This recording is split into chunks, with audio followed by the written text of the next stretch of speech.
En 2017, un prince saoudien s'installe à Miami Beach. Son nom, Khalid bin Al-Saoud. Il fait partie de la famille du roi d'Arabie Saoudite. Immensément influent et populaire, les riches de la jet-set floridienne ne parlent que de lui. Très vite, il fréquente les plus beaux hôtels, côtoie des célébrités américaines et impressionne grâce à sa fortune incommensurable. Sauf qu'un beau jour de novembre, alors qu'il sort de l'aéroport de New York après un court séjour à Hong Kong, le prince se fait arrêter et menotter par les autorités. Sur lui, des vêtements de marque, des objets de luxe, mais surtout un faux passeport et des milliers de dollars enveloppés dans un préservatif et retrouvés dans son rectum. Le Khalid bin Al-Saoud de Miami n'est pas un vrai prince. Et vous savez comment il est tombé ? Grâce à une tranche de jambon. En réalité, il s'agit d'Anthony Gignac, un escroc devenu une véritable légende dans le milieu de l'arnaque. Bon, il y a 30 ans d'arnaque à remonter, alors installez-vous bien.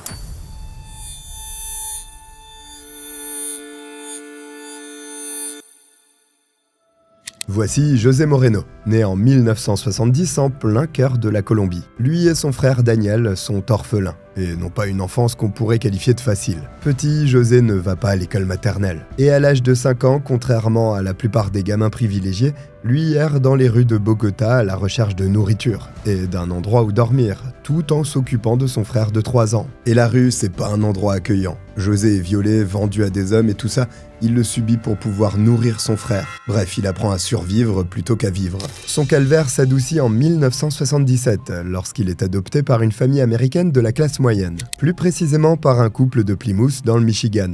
Jim Gignac et Nancy Fitzgerald accueillent le jeune José. Et qui dit nouvelle vie, dit aussi nouveau nom. C'est là que démarre la vie d'Anthony Enrique Gignac, le futur prince de la fraude. Au collège, on avait tous un pote un peu mytho sur les bords, qui nous disait qu'il était champion du monde d'échecs ou qu'il avait déjà réussi à manger un pneu de camion en entier sans mourir. Et bah ce pote-là, c'est Anthony Gignac. Dès l'adolescence, le jeune Colombien naturalisé américain depuis peu est un mythomane maladif. La Maison Blanche lui tend les bras. Sauf qu'à 12 ans, il veut être plus que le menteur le plus populaire du pays. Donc il se fait passer pour un prince saoudien, et commence à se mettre dans la peau d'un autre. Heureusement pour lui, ses parents adoptifs ont la bonne idée de le placer en thérapie, voyant que leur fils n'a clairement pas inventé la machine à courber les bananes. Direction un spécialiste comportemental pour Anthony. Bon, on plaisante, mais l'enfance du jeune garçon est une épreuve qu'on ne souhaite à personne. Quelque temps après l'épisode thérapeutique, ses parents divorcent. Son frère part vivre avec son père pendant que lui reste chez sa mère. À la suite de ces événements traumatisants, il subit de gros épisodes dépressifs,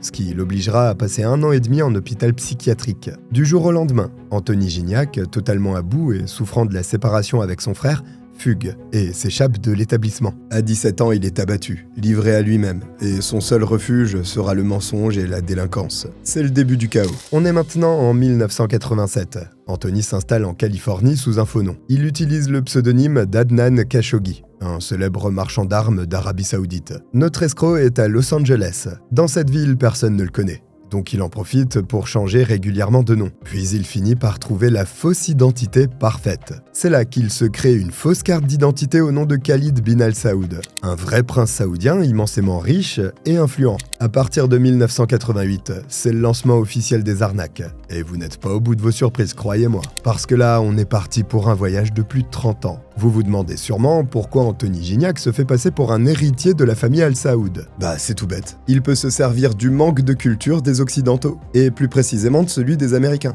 afin d'user de son statut royal et de son nom pour séjourner dans des hôtels chics facilement. Après ça, il a plus qu'à accumuler les factures dans tous les établissements luxueux d'une ville et disparaître, avant qu'il ne soit trop tard. Simple comme bonjour. Il aura suffi d'un teint de peau un peu mat et d'une coupe au bol de Playmobil pour se faire passer pour un héritier d'Arabie Saoudite. Et par la même occasion, l'un des hommes les plus riches du monde. Anthony Gignac s'acharne tellement sur la Californie qu'en 1991, le journal Los Angeles Times le surnomme d'ores et déjà le prince de la fraude. Durant sa période californienne, notre prince de l'escroquerie s'amuse notamment à arnaquer une société de limousine à hauteur de 7 500 $, mais également l'hôtel Regent Beverly Wilshire pour une note de plus de 3 400 $ américains. Sauf que pour notre crapule, la célébrité a des défauts. Anthony est désormais connu comme le le loup blanc dans toute la région et se voit obligé de se barrer en vitesse. Mais c'est pas très grave, des pigeons il y en a dans tous les États-Unis, c'est sûr. Même partout dans le monde, suffit de voir le sourire de votre banquier dès qu'il vous voit. En 1993, on retrouve le faux Khalid bin Al-Saoud en train de mener une vie princière au Grand Bay Hotel à Miami,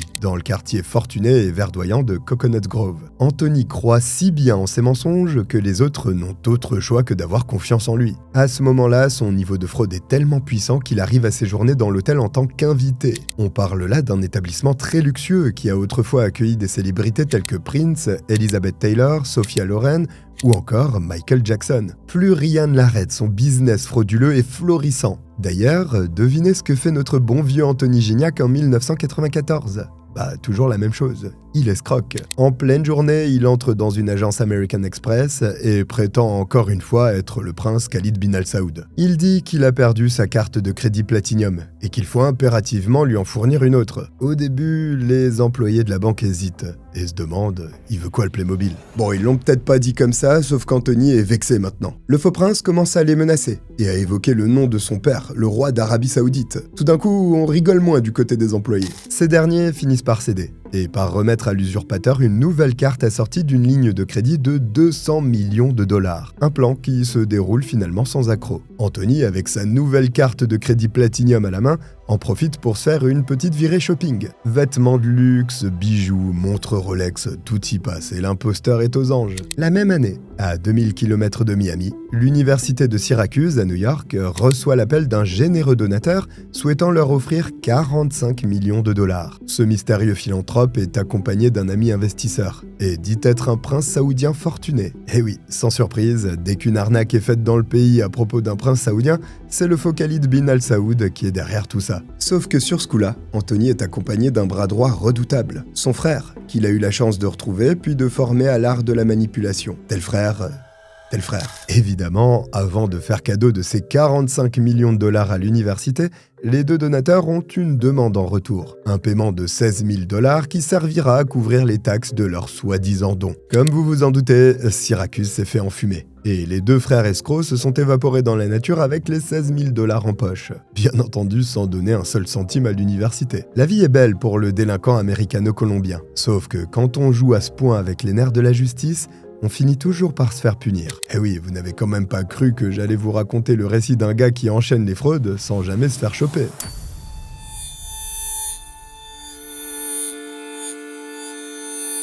Si on creuse un peu et qu'on regarde les archives pénitentiaires de plus près, on s'aperçoit que la prison, c'est comme une seconde maison pour Anthony Gignac. Il carotte tout le monde, se fait attraper et enchaîne les séjours en cellule. C'est le cas en 1994 par exemple. Puis à Palm Beach, où il est incarcéré de juin 97 à septembre 98. La prison le traumatise, à tel point qu'après ça, il disparaît de la circulation. Mais vous en faites pas, il fait partie de la team Racket. Il sera de retour pour vous jouer un mauvais tour. Bah oui, le prince Khalid, enfin le prince bidon, réapparaît dans le Michigan, sur ses terres adoptives, quelques temps après, en 2002 plus précisément. Comme dirait l'autre, il est de retour aux affaires. Anthony, fraîchement libéré, n'a apparemment pas appris de ses erreurs, et il va tenter l'un des plus gros coups de sa carrière d'escroc. Sous l'apparence de son prince saoudien préféré, il essaye d'arnaquer Citibank, une banque américaine réputée, surtout l'une des plus grosses du pays. Son but, retirer illégalement 3,9 millions de dollars du compte du vrai Khalid bin Al-Saoud. Alors chez Citibank, ils sont moins naïfs que chez American Express et malheureusement pour l'arnaqueur, un des salariés refuse de lui obéir.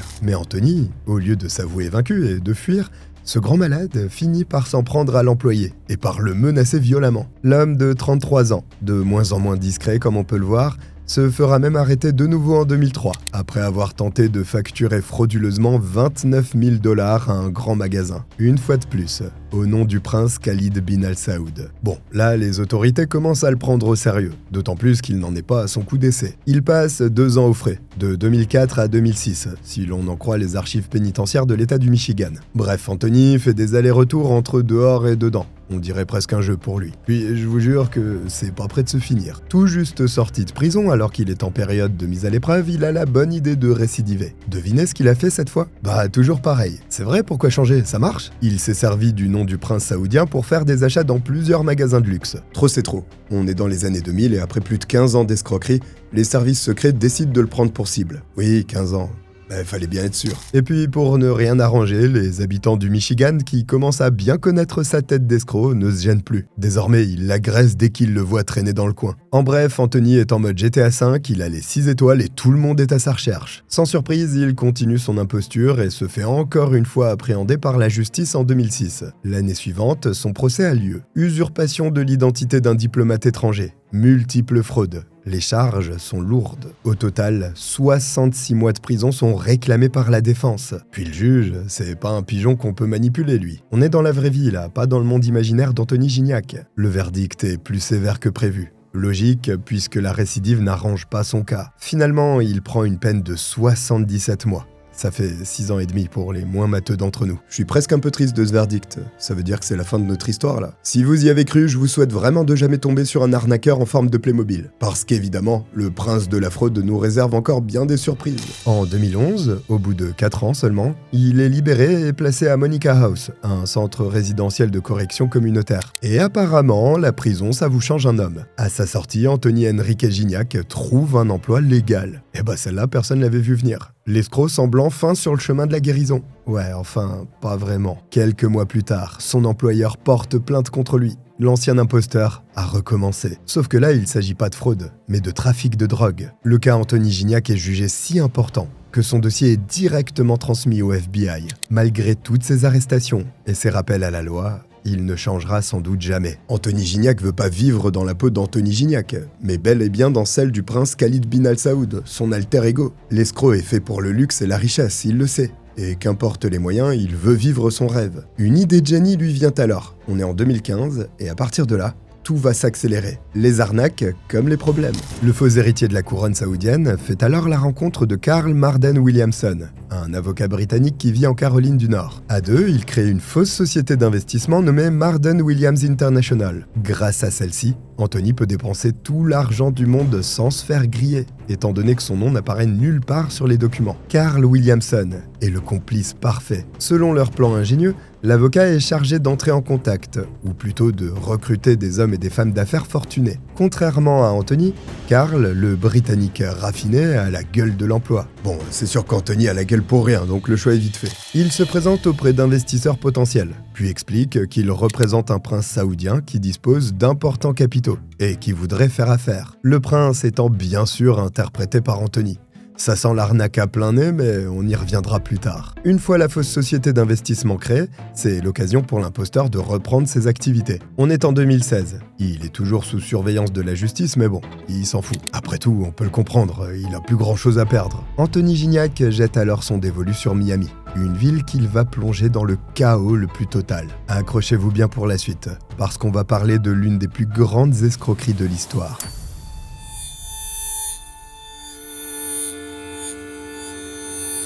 Pour soigner son entrée dans la jet-set floridienne, Anthony se munit de sa fameuse carte de crédit au nom de Khalid bin Al Saoud. Et pour peaufiner les détails, il roule à bord d'une Ferrari, sur laquelle il accroche une fausse immatriculation diplomatique. Pourquoi j'ai pas ce genre de problème, moi ? Une fois arrivé à Miami, il se fait immédiatement passer pour le sultan originaire d'Arabie Saoudite. Très vite, il devient une célébrité incontournable de la ville. L'illusion est totale. Anthony Gignac incarne le rôle à la perfection. Bon, faut dire qu'il s'entraîne depuis 20 ans. Il se promène avec des faux gardes du corps, qui ont des badges falsifiés, et possède un magnifique penthouse sur Fisher Island, un repère pour les millionnaires du Sud. Le gars force le trait au maximum, et le pire c'est que ça marche. Il va jusqu'au bout du personnage. Par exemple, il est toujours accompagné de son fidèle acolyte, Foxy, un chihuahua avec des colliers sertis de diamants. Mais à Miami, c'est ce qu'il faut pour intégrer la jet-set.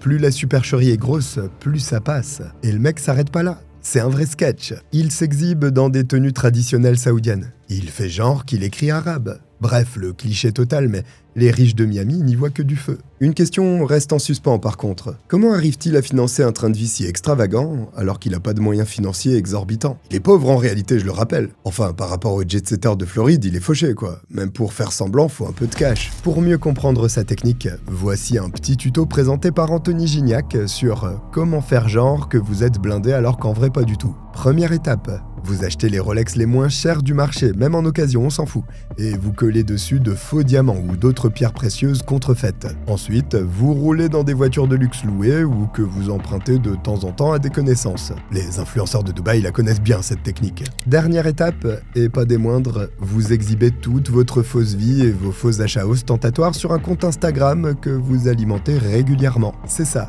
la recette du chef Gignac. Sur son compte Instagram, il se fait aussi passer pour un prince, pour un héritier de la famille royale saoudienne. Et pour plus de crédibilité, il met carrément des photos du roi d'Arabie Saoudite, ou encore d'Al-Walid bin Talal Al Saoud, un vrai émir, en affirmant que c'est son oncle. Alors pour ceux qui l'ignorent, la famille princière saoudienne combine à elle seule une fortune de plusieurs centaines de milliards de dollars. Ils ont une richesse qui dépasse l'entendement. Et c'est en gros l'argent du pétrole. Eux, ils risquent pas de squatter des apparts. Donc pour Anthony, se faire passer pour un de leurs membres, c'est le jackpot assuré. Son mode de vie d'héritier, c'est du vent, oui. Mais l'essentiel, c'est que les investisseurs du reste du monde, eux, y croient dur comme fer. Certes, quand on les regarde aujourd'hui, on s'aperçoit que ces publications sur les réseaux puent l'arnaque à plein nez, mais à l'époque, des tas de personnes ont mordu à l'hameçon. Ce genre d'arnaque n'était pas encore si courante, on n'avait pas l'habitude des réseaux comme ça. D'ailleurs, pendant le séjour du prince de la fraude à Miami, une femme est violemment tombée dans le piège. Cette femme, c'est Perla Litchi,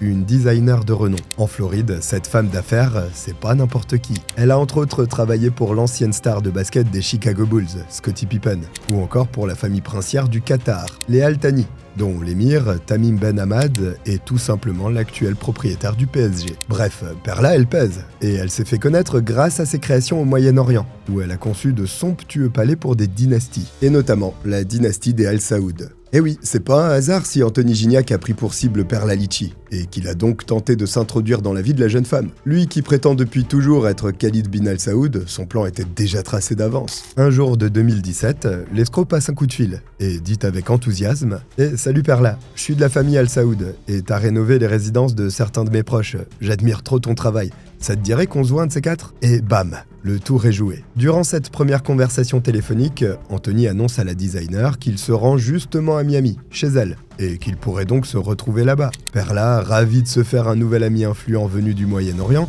l'accueille avec joie. Le faux prince Khalil bin Al Saoud s'installe alors en ville dans un appartement du Palazzo della Luna, sur Fisher Island, l'un des quartiers les plus huppés des États-Unis. Un logement d'une valeur de 33 millions de dollars qu'il loue. Bien évidemment, il n'a pas 33 millions sur son compte. Mais le montant du loyer pique quand même les yeux. On parle de plus de 13 000 dollars par mois. Lors de leur première rencontre en chair et en os, le faux héritier saoudien fait croire à Perla qu'il est le propriétaire. Il propose donc à sa nouvelle amie designer de refaire une beauté à l'appartement. Un projet fou, qui devrait, selon les promesses du prince, rapporter 6 à 7 millions de dollars à la décoratrice d'intérieur. Bon, tout ça c'est aussi fiable qu'une promesse de campagne. Anthony n'a pas du tout les moyens d'acheter une telle résidence, et encore moins de la faire rénover par une artiste aussi réputée. Franchement, vu ses goûts, c'est peut-être pas plus mal. Mais par contre, il a toujours un don pour maquiller les apparences. Alors qu'il est simplement locataire, il fait quand même poser une sonnette à l'entrée de l'appartement, avec l'inscription « Sultan » dessus. Sacré Anthony, il en manque pas une pour mentir, encore et toujours. Malgré tous les efforts de l'imposteur, Perla Litchi remarque certains comportements suspects chez son nouvel ami sorti de nulle part.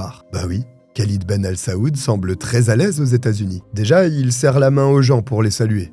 Pas très princier comme attitude. Et surtout, il parle pas arabe. Il communique en anglais avec tout le monde, ce qui est très suspect pour un soi-disant sultan d'Arabie Saoudite. Mais les doutes de Perla s'estompent vite lorsqu'Anthony lui paye des dîners au Nobu, un restaurant gastronomique très célèbre et qu'il a fait monter à bord de son yacht. Bien évidemment, le yacht est loué, vous le savez, mais la femme, elle, ne s'en doute pas. Elle était à 2 doigts de le griller avec son comportement suspect, mais elle s'est fait berner par les billets. Surtout que ce gars ne confie jamais rien sur lui, il ne parle jamais du passé. Bref, il est pas très à l'aise, ce qui est normal vu qu'il a falsifié sa vie depuis plus de 30 ans, ce fou. En plus, à plusieurs reprises, Anthony grille sa couverture en mélangeant sa vraie identité avec celle de Khalid bin Al Saoud. Perla l'avouera plus tard quand elle se fera interviewer, mais apparemment, dès que le faux prince se sentait déprimé, il se confiait sur sa solitude, et notamment sur l'absence de sa vraie mère, oubliant totalement qu'il était censé jouer le rôle d'un héritier de la couronne saoudienne. Des boulettes à répétition qui, à ce moment-là, ne mettent pas la puce à l'oreille de Perla Litchi. Je comprends pas trop ce qu'il lui fallait de plus. Anthony s'est complètement grillé, mais bon, ça l'alerte pas. Au contraire même, la riche designer va jusqu'à nouer une vraie amitié avec l'usurpateur. Elle décrit le prince comme un homme marrant et sympathique. Sympathique ? Ah, désolé de te contredire, Perla, mais non. Malheureusement, tu es une énième victime des manigances de ce bon vieux Anthony Gignac. Oui, une énième, car il y en a eu beaucoup, croyez-moi. Vous vous rappelez l'avocat Carl Williamson et la fausse société d'investissement ? Les deux complices, sur la période 2015-2017, vont créer un véritable réseau international d'arnaques. Faux projets pharmaceutiques, immobiliers, pétroliers, gaziers. Ils utilisent toutes les excuses possibles pour attirer et voler de riches financeurs qui acceptent de mettre de l'argent dans des opportunités d'affaires fictives. Anthony, accompagné de Carl, vendent de l'espoir aux gens. C'est ça leur métier. Et croyez pas qu'ils ont des scrupules et qu'ils arnaquent seulement les célébrités blindées comme Perla Litchi. Non, tout est bon dans le pigeon. Les deux acolytes piquent aussi du fric à des citoyens lambda qui essayent d'économiser pour les études de leurs enfants et qui sont pas spécialement aisés financièrement parlant, voire même très modestes. Avec l'aide de son bras droit, notre imposteur de longue date profite de son statut royal pour berner ses victimes, comme d'hab. Il est malin. Il pense à mettre son argent sur des comptes à l'étranger, là où le gouvernement américain ne peut pas aller fouiller, ou alors très difficilement. Côté méthode d'escroquerie, le plan n'est pas très compliqué. Anthony Gignac, ou plutôt Khalid bin Al-Saoud, prétend qu'il a une opportunité inédite concernant la préintroduction en bourse de l'entreprise Saudi Aramco. Saudi Aramco, c'est une entreprise tentaculaire du pétrole contrôlée par la famille Al-Saoud en Arabie Saoudite, tout juste. Et oui, la famille du vrai prince Khalid bin Al-Saoud. Une société qui est valorisée entre 1000 et 2000 milliards de dollars quand même. Sans surprise, plein de riches investisseurs tombent les deux pieds joints dans ce stratagème bien ficelé. Une des victimes perd 5 millions de dollars dans cette imposture. Plus largement, 26 personnes versent plus de 8 millions de dollars au fonds Marden Williamson International. En retour, ils croient bénéficier d'une offre avantageuse réservée aux amis et à la famille sur la future introduction en bourse d'Aramco, le géant pétrolier saoudien. En plus, c'est vicieux. Plus Anthony Gignac fréquente des personnes influentes, plus ses futures victimes sont rassurées par ses fréquentations, ce qui assoit encore plus la réputation du jeune prince dans le milieu des affaires. Son chien Foxy, paré de diamants, ses tenues traditionnelles saoudiennes, ses gardes du corps, ses achats exubérants et son amitié avec Perla, tout est mis en scène pour rendre l'illusion la plus parfaite possible. En 2017, le faux sultan de la famille Al Saoud est au sommet de son art, sauf que c'est aussi l'année qui va signer la fin de son règne à Miami. Tout commence lorsqu'Anthony décide de se lancer dans l'arnaque la plus ambitieuse de sa carrière.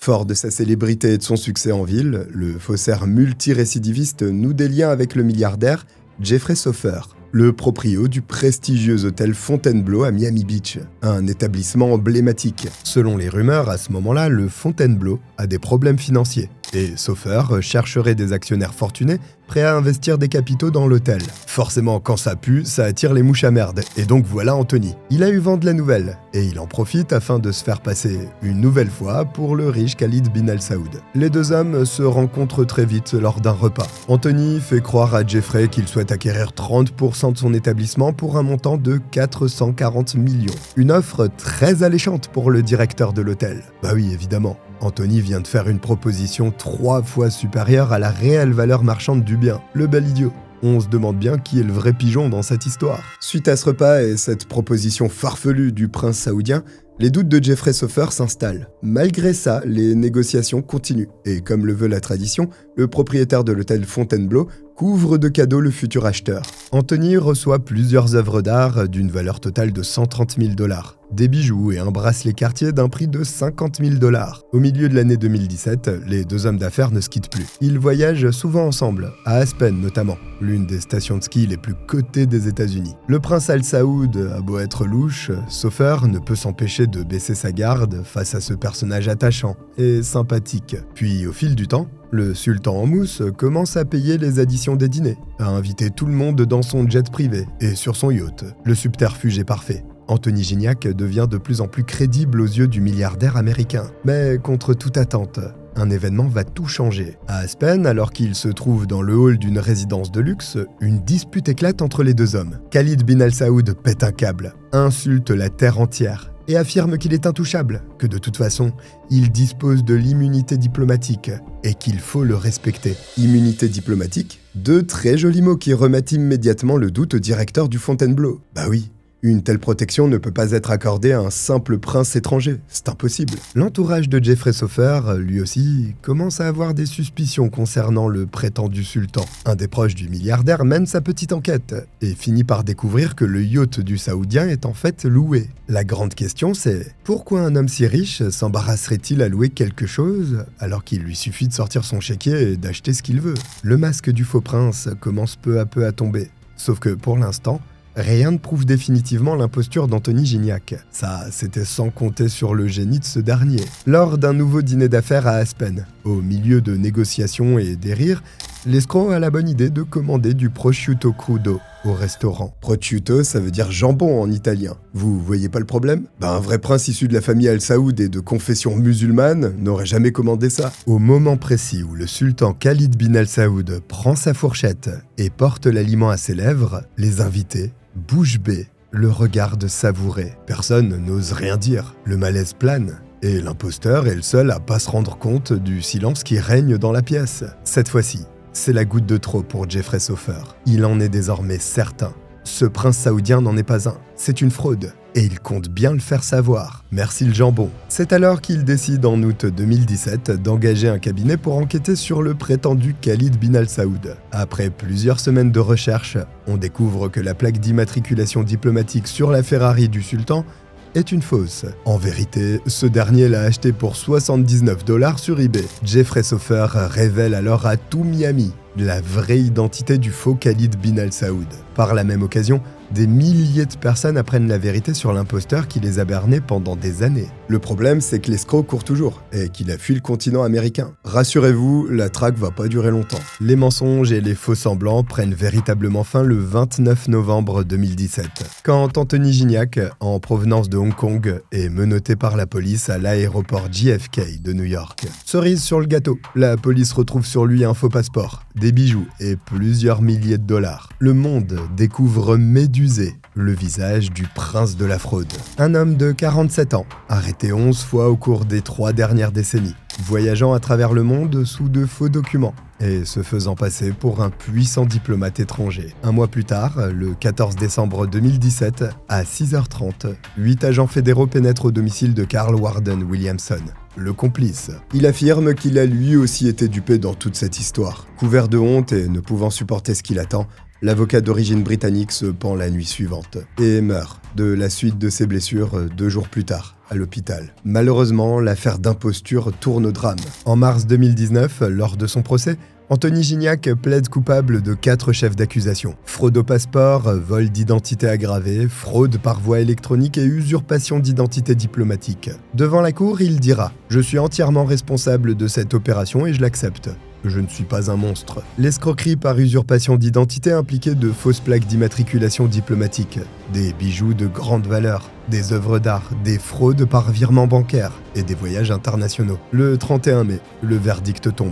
Il est condamné à une peine de 18 ans et 18 mois de prison. Cette décision signe l'arrêt de mort officiel du faux prince saoudien Khalid bin Al Saoud et la fin de l'escroquerie d'Anthony Gignac, qui a 49 ans. Pour couronner le tout, le 12 septembre, la Cour de justice déclare que le condamné doit rembourser les 8 millions de dollars qu'il a extorqués à l'ensemble de ses victimes. Pour justifier cette décision, le procureur décrit le coupable comme un manipulateur redoutable, pleinement conscient de ses choix et de ses agissements. Il dit notamment « Il joue son rôle jusqu'au bout, quel que soit le rôle du moment. Il a cette capacité à dire ce qu'il faut au bon moment pour obtenir ce qu'il veut. » Bref, c'est pas sûr que ses anciens amis lui rendent visite en prison. Si vous voulez le faire, sachez qu'il est incarcéré au centre de détention fédéral de Miami, et ce, pour un bout de temps. Les aventures d'Anthony Gignac sont une succession d'histoires pleines de rebondissements qui intriguent fortement. Pas uniquement parce qu'elles sont divertissantes, mais parce qu'elles prouvent, encore une fois, que l'humain juge à l'apparence. Encore plus dans un lieu rempli de riches excentriques comme Miami. Quand on y pense, c'est insensé qu'un Colombien ordinaire ait pu se faire passer pour l'héritier du roi d'Arabie Saoudite, sans que personne s'en rende compte.